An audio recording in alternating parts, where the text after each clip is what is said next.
உளுந்து சட்னி பண்ணலாமா? தோசை, இட்லி கூட அவ்வளோ சூப்பராக இருக்குங்க. அதுக்கு நான் ஃபஸ்ட்டு ஒரு கடாயில் எண்ணெய் ஊற்றிட்டு 4 ஸ்பூன் உளுந்த பருப்பு, கொஞ்சம் 1/2 ஸ்பூன் போல் தனியாக போட்டு நல்லா வதங்கட்டும். உளுத்தம்பருப்பு கொஞ்சம் கோல்டன் ப்ரௌன் வந்தக்கப்புறமா ஒரு 5 காஞ்ச மிளகாய் போட்டு இதிலே லைட்டாக வறுத்துட்டு தனியாக எடுத்து வச்சிடலாம். இப்போ இந்த எண்ணெயிலேயே ஒரே ஒரு வெங்காயம், கொஞ்சோண்டு புளி, ஒரு துண்டு பூண்டு, 3 துண்டு போல் இஞ்சி, 3 தக்காளி, கொஞ்சோண்டு தேங்காய் போட்டு இது சாஃப்டாக ஒரு பக்கம் வதங்கட்டும். இப்போ நம்ம வறுத்து வச்சிருக்க உளுத்தம்பருப்பு, காஞ்ச மிளகாய், தனியாவோ இந்த மாதிரி மிக்ஸி ஜாரில் போட்டுட்டு பவுடராக இந்த மாதிரி அரைச்சிக்கோங்க.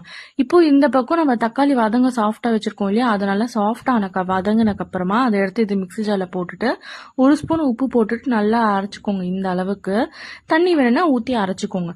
இப்போ இது டிரான்ஸ்ஃபர் பண்ணிட்டு கிண்ணத்தில் தாளிப்புக்கு எப்பவும் போல் எண்ணெய், கடுகு, பெருங்காயம் போட்டு நல்லா தாளிச்சிட்டு சுட சுட முறுமுறுன்னு தோசை ஊற்றி இது கூட தொட்டு வச்சு சாப்பிட்டீங்கன்னா அட அட அட அட அப்பா அவ்வளோ சூப்பராக இருக்குங்க. சேவ் பண்ணி ட்ரை பண்ணி பாருங்க. மறக்காம என்னோட பேஜை ஃபாலோ பண்ணி